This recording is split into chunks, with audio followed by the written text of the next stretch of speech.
welcome to Creatives Get Real. I'm Roben-Marie. And I'm Sandi Keene, and these are real conversations about the creative life. Hey, Robin. Hey, Sandi. It's number 10. Happy anniversary. Woohoo! We made it to 10. I'm so excited. That's really exciting. I know that's not a huge number, but it's still so cool. It is. It is. When, we were just sitting here doing the first one going, you think anybody will listen? Well, guess what? We've got some listeners. That's awesome. And we have some amazing reviews. And since it's number 10, we thought we would celebrate this milestone with reading a couple of our iTunes reviews. Now, we have several, but we just picked a couple of them out, and we just want to reach out and thank. The first one is from 3 Times a Charm.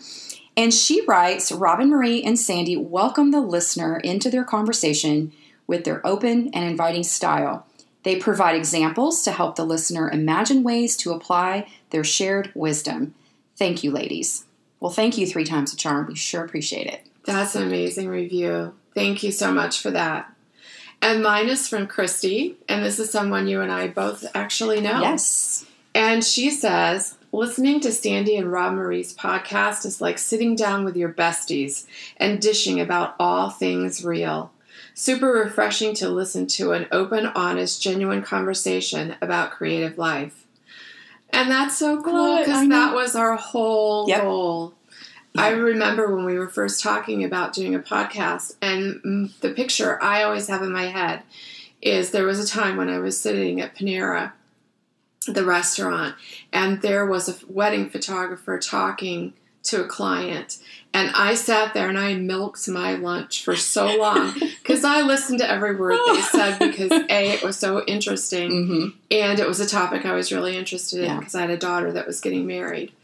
And I wanted this to be like where you're sitting somewhere just overhearing a conversation that you find interesting. Yeah. So thank you, Christy, for that awesome review. Yep, that's exactly what we were going for. And we've heard from others about tuning in, listening while in the studio creating. Yes, I love that. I do too, which, really a lot of these conversations, as we mentioned, a lot of these we've had, Sandi and I, over the art table. Just random conversations about things. And so we just want to thank all of you so much for the reviews and the love and all the comments and the reaching out that you've done for us. So it means a lot. It does. Okay, so are we ready to talk about this week's topic? I love this topic. Do you? I say that every week. I thought I did. So this week we're talking about how to share online. This is a question you and I both get a lot when people are trying to build an audience, which is the thing that it seems like most people are needing help with. Yes. They are very confused about what do I share online? And what don't I share online? Which is just as important. That's right. What should I not share? Right. So through my coaching, I've come up with this theory, and it's called the box of transparency. That sounds interesting, doesn't it? So what this is I have my clients create a box, and I think that you should actually do this. Draw a rectangle on a piece of paper, and you take topics that you are willing to be completely transparent about, and you write those topics and put them inside this box. And then you also decide what you will never discuss online, and you put those outside the box. Then you've already defined what it is you're going to talk about and what you're not, so that you're not making that decision on the fly. And emotionally, and in the moment, making that decision. Yeah. So let's talk about what might be in the box and what might be out of the box, knowing full well it's going to be completely different for every person. That's right. Yeah. And, Sandi and I are of a different generation than those that are in their 20s and their 30s. Right. We grew up with social media. Right. We grew up with the internet and really don't know any different. They don't know life before all of that. Their life is on the internet. It is that. It's all that. That's right. Right. And so prospectively, they see things a little bit differently than we do. Absolutely. So, yeah. But I think it's important, absolutely important, to consider that. Much like telling or in mentoring teenagers for many years, my husband and I, we would always say to them, you need to have the decision made before you get yourself into a situation. Yeah. You need to already have that decision made. What are you going to say? What are you going to do? How are you going to react? So that you're not making it in the moment emotionally or by peer pressure or whatever that looks like, out of emotion. Mm-hmm. And so same thing applies to this. It does. And I never really thought about it that way. I never, back in the day started this thing called blogging and this internet thing. I was just like, I knew I wanted it. I didn't really know what I was going to do with it. I just wanted it. And so now, I really do think a lot more about that, about what goes. And there's times when I reach for my phone in that moment of frustration of like, ugh, and I want to just type something on Twitter. And I'm like, no, don't go there. Right. So let's talk about that, how you would guide somebody in that first step. Obviously, get the piece of paper out with lots of colored markers and maybe some stickers. Oh, yeah. And start working on that. That's right. Because we not only have our business, if we're in business, or our art, or that part of us that we want to share, and we are predominantly talking to artists or creatives, but we also have our personal life as well. So what's the first step after we get that box drawn? It is starting to take topics and figure out where they go, in the box, out of the box. Okay. Because it is important when you're trying to develop an online personality and you want people to get to know you, you do have to share. That's right. And you have to share, I think, with transparency. But you get to decide what topics you're transparent about and what you're not. Right. For example, I don't share things about my marriage. Been married for a very, very, very long time. It's a big, big number. But I don't bring my husband into conversation other than to mention, like we did on a recent podcast, that he's an engineer. Right. And that he likes numbers. But I wouldn't talk about, for me, and I will admit right here, I think I have an admission on every podcast. It's like my thing now. Yeah. I will admit that I am a guarded person. Anybody who knows me knows that I'm not a person that gives away a lot until we're close. Yeah. So my box of transparency probably has fewer things in it than other people. In fact, I know it does. But so I'm not going to bring my marriage. I'm not going to talk about my children who are adults. I'm not going to talk about them, on social media. Right. Those kind of things. What I am going to talk about is art. What makes me happy in art, products, techniques, frustrations, successes. Right. All of those kind of things. People I admire. And isn't that just the nature of really the audience that you are reaching? You're not a lifestyle blogger. You're not a travel writer who is, sharing adventures with your spouse, traveling around the world or whatever. But again, I still think it comes down to, and we've talked about this, where there's the fine line between really personal information and, sharing that it's my anniversary and we're heading to the beach or whatever. Right. And a little maybe nugget about us. Yeah. That's a lot different than my husband and I just got into this argument and then, backlashing him or whatever online. There's a difference there. Yeah. Those are things that, at least both of us agree should remain in outside the box. For us. Right. Yes. And I also think it's important when you start thinking about an online personality, how much do you want to bring outside of art in? Because that can be confusing. Yes. Because you want to be authentic and you want people to feel like they know you. Right. Because obviously the journey here is, especially if you're in business, is they need to get to know you before they decide they like you and then trust you and then perhaps spend some money with you or take a class or that kind of thing, or just be a follower, somebody who enjoys your blog articles or your art. So there is a process. And so how do you walk that line between, I want people to get to know me, the real me, not just some made up thing, but then also still remain private in the things that need to remain private for you. Yeah. Exactly. And I think that it is difficult at times to make that decision. And I also want to talk more about confusing people. So if you're an artist and then your feed, for me, I don't enjoy this.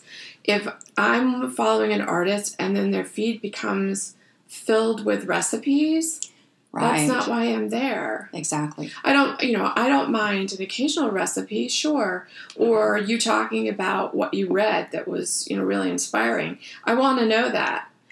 But I don't want, the focus to be changing or like diluted. Right. Where I'm kind of not sure who you are anymore. Mm-hmm. So I think that's important to talk about as well. Right. What do you think? Oh, I totally agree. And I think for something like that, if you were to want to change direction, you could certainly allude to that and let people know. But yeah, or, all of a sudden this artist that you love and you follow, everything on their feed is now all their cat pictures, something like that. It is confusing. Mm-hmm. And then you're not really sure, well, have they changed their interests, and maybe they're really not the person, for me now to follow. Right. I also feel for me, and I mean, we're just kind of being real here, is I tend to also, when, you read the captions and you read the words, those are important to me too. And if I start seeing too many things that are controversial, mm-hmm. whether it's politics or religion or it could be anything in relation to all of that, and it becomes a bit extreme. Mm-hmm. I understand that people have their viewpoints and they have their opinions about things, but I don't really go there to read that. Mm-hmm. I want to be inspired, and I want to be encouraged, and I want to provide the same thing to those that follow me. I think somebody who follows me would be very shocked if I suddenly put a post up that was just, I don't know, just completely out there. It mm-hmm. would be very uncharacteristic. But I also know from, us having this conversation, there are just things that I might feel a certain way about something, but it's just not something I'm going to share on social media. Right. I'm just going to stay away from that. Doesn't make me any less authentic, mm-hmm. but I know my audience too, and I know what I'm comfortable with. Right. And I have to be true to myself in that. But I know that there'll be others who will say, well, aren't you not being true to yourself if you don't put it all out there? So I hear the other side of it. Mm-hmm. That's why you have to make that decision for yourself. Right. I agree. And make it ahead of time. Exactly. So that it's done. So it's not an election year, and you're trying to decide whether or not you're going to come out and support or bash a candidate. Is that something that you're going to do? Or let's say that there's a cause that's close mm-hmm. to your heart. Are you going to discuss that in an art setting? Mm-hmm. Or if that's really important to you, do you start another Instagram or social media account that deals with that exclusively? Yeah, and that's a good point. And I have an example of that, actually. My heart is in mission work and going to Honduras in the summer. And I pretty much think anyone who's been following me for a while knows that's important to me. I've talked about it. I share photos. I don't turn my whole feed into my trip to mm-hmm. Honduras, but I definitely include, because my followers and those that know me, they know I'm there. They expect it. They want to know how it went. They're like on that journey with me because they know it's important to me and it's close to my heart. And I'm okay doing a blog post with a recap and sharing how that trip went for me and what it meant to the people. I don't turn my whole blog into a blog about Honduras, but that is very important to me. And so I want to share that with mm-hmm. my readers and followers because they know that gives them a little bit of a glimpse into me as a person. Right. So, so that's an example of that. But I agree. If I wanted to start a completely new Instagram account that only dealt with stories from Honduras or the people or whatever, I would absolutely consider doing that before I would fill my own art feed with that. That would be very confusing. For sure. Yeah. Well, you've actually been in this experience because you do have two Instagram accounts. Yes. And you had to divide. So talk a little bit about that decision. Yeah, that took me a while because, first of all, running two accounts is it's a lot of work, actually. Mm-hmm.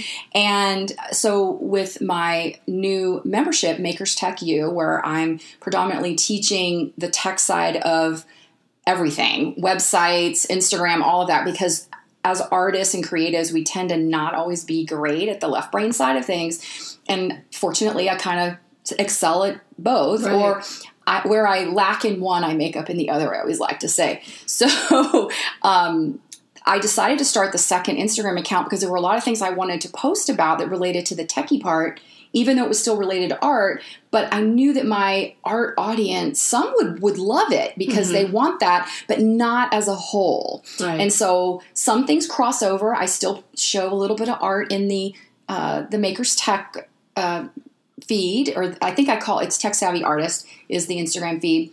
And I'll give tips and tech tips, but I still keep it artsy and pretty because it's still reflective of me as an artist. Right. But I don't put as much in my art feed as it's like, oh, I want to share that tip. Maybe I need to put that over in the other feed, in the other Instagram account. So that's why I ended up starting too. And I follow several people who have done the exact same thing, where they're an artist or a creative, and then they have another thing that they're really, whether it's wellness or cooking or whatever it is. Or it could be product-based. Maybe they have a product that would lend itself well to a feed, how to use or whatever, and then it makes sense. Right. And there can be a little crossover there, of course. But there should be, actually. Yeah, because you're still that person. You're still part of it. Yeah. Yeah. And you want that account associated with both of you. Absolutely. Both sides of you. Yeah. So I think it is important to, decide whether or not, is this a new account or is this belong in this account? Right. But if you've done your box ahead of time, you'll have a good idea. Right. Yeah. So what are some things, I'm assuming we're going to share some things that are in our boxes and things that aren't. I think we've already touched a little bit on some of those things that we... Yeah, I've talked about mine. Yeah. So you go first. Yeah, I definitely my art, definitely... techniques, ideas, things like that. I mean, I feel like I try to have the audience in mind. Who am I talking to? I think that's really important. Who am I talking to? My blog is not necessarily set up for only my family. Neither is my Instagram feed. I do have my Facebook page.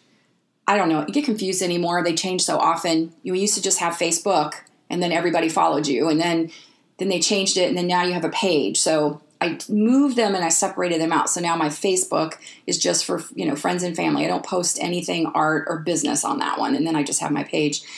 But I like to think that I am okay with a little bit of personal. Like I've shared openly over the last several years my deal with depression and anxiety. But when I was dealing with it at the time, this was 12 years ago, I didn't talk about it at all. And I think a lot of it was that dealing with it, I was scared. I didn't want to come across as being out of control or being weak or there's something wrong. I mean, I wasn't thinking rationally anyway because that's the circumstances that I was in, but I'm open about it now and I'm okay. However, we were just talking about this. I probably would not get online and just rant about this horrible, horrible day I had and all these things that went wrong and my husband didn't understand me and, whatever that looks. To me, it's not positive. And I want my audience to be inspired and uplifted. Doesn't mean that my life is perfect or that everything is great because it's not. Right. Although we're real. I do have a great life. I'm very happy, but you're right. Things go wrong. Stuff happens, but there's just that fine line between, I'm not going to put that out there. Right. And I'm not, I know that we were just talking about this too, about, personal finances and things like that. I don't feel comfortable with that either. I don't have children, so I can't really speak for the amount that you would share, online. I mean, I think someone who has small children, that's a different whole ball of wax, I think, than having older grown children. But yeah, and I would not share just dealings with family and friends if there were some controversies or there were major issues or I don't know. I just don't feel like that's something I want to put out there. Yeah, that gets into trust issues. Like, Yeah. Can I trust you with my information? Exactly. Or is what I come to you to talk about going to end up on your feed? Exactly. But we were just talking about that whole thing about, building trust with somebody. Mm-hmm. I want someone when they come to my social world to get a sense of who I am, what I believe in, and what I stand for, but not in a way that I'm beating them over the head with it, whatever that is, and that they're getting a real sense of who I am. And sometimes it's hard because you feel like, well, I would feel like I'd be more genuine and honest if I revealed this, but then you go, no, this is the pressure of social media more than anything. Right. Did we already say that we grew up? We grew up without it. Yeah. Yes. So okay, I was trying to remember what conversation that was. The young folks out there, this is all you know. Mm-hmm. Your life has always been this, and so your decision making is a lot different. You're looking at things from a different perspective, but it's always going to be out there. That's the thing you got to remember. Just because you delete it doesn't mean it's gone. Right. And just because you said something and you've deleted it doesn't mean people didn't see it and will remember it. It's just, I don't know. It's just become so diluted, and I don't know. I just think you have to be careful. I think you do too. And maybe you start out in that box where you just put a few things in there. Maybe if you've been doing this a while, you reanalyze and you say, all right, I'm just struggling with all of these things. Then just put 3 or 4 things in there that you say, these are things that I'm okay with sharing. And then the rest, not right now. Yeah. I'll reevaluate it. You can reevaluate your box of transparency. I mean, that's what you did. You weren't sharing depression stories when you were depressed.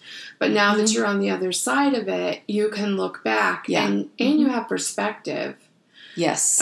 So that's how I feel comfortable too. Like, there are topics I'm not necessarily talking about now, but I think at some point it might be important. I'll just throw one out there. Menopause. Oh, let's not talk about that. We're not going to talk about it. But no, you're right though. That is something that when I was in the throes of it, you did not want to hear what I had to say about it or much of anything else. Let's be real and frank here. Yeah. But at some point, it would be something I would want to talk about, maybe not on an art podcast. Right. But I think it's something that, that and many other things, whether they're women issues. Yep. And we're women. So it could be infertility. It could be menopause. It could be whatever. Right. Decisions that women have to make in their lives that I would absolutely be willing to talk about. Yeah. But maybe not here. This might not be the right place. Yeah. Though who knows? You might, episode 32, hot flashes suck. Who knows? Yes. What color are your hot flashes? I like that. That's good. Yeah.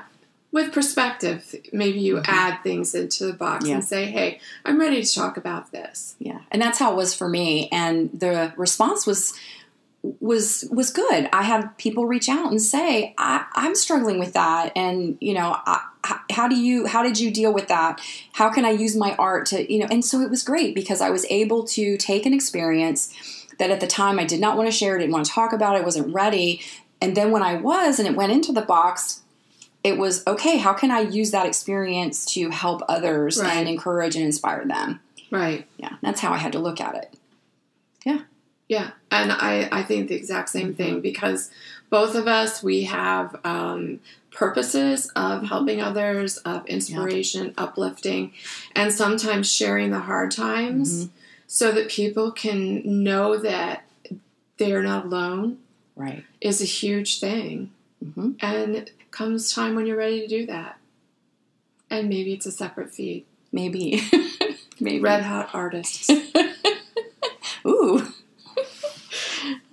Yeah, something. I don't know. That's good.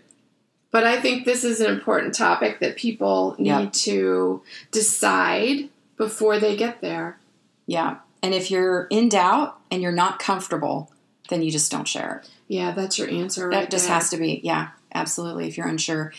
And, we've talked about this before, where we talk about sort of that 24-hour rule where you just kind of wait. Don't pick up the phone and grab, go into Twitter and start, ranting or Facebook or whatever. Just kind of give it some time. Right. Think back to your box, what you've written in your box, and what you're comfortable with. Right. And you can still be authentic and real, even if you leave things outside the box. Absolutely. Mm-hmm. All right. Good talk. Yeah. Wow, this is kind of a serious one. It was. Not as much laughing in this one. True. Yeah. All right, guys. Thank you so much. Yep. Thank you. We'll see you next time. We hope you've enjoyed this episode of Creatives Get Real. We sure appreciate all your support. And you can find me at sandikeene.com and my teaching site, popupartclasses.com. And you can find me at robenmarie.com and my classes at robenmariestudio.com.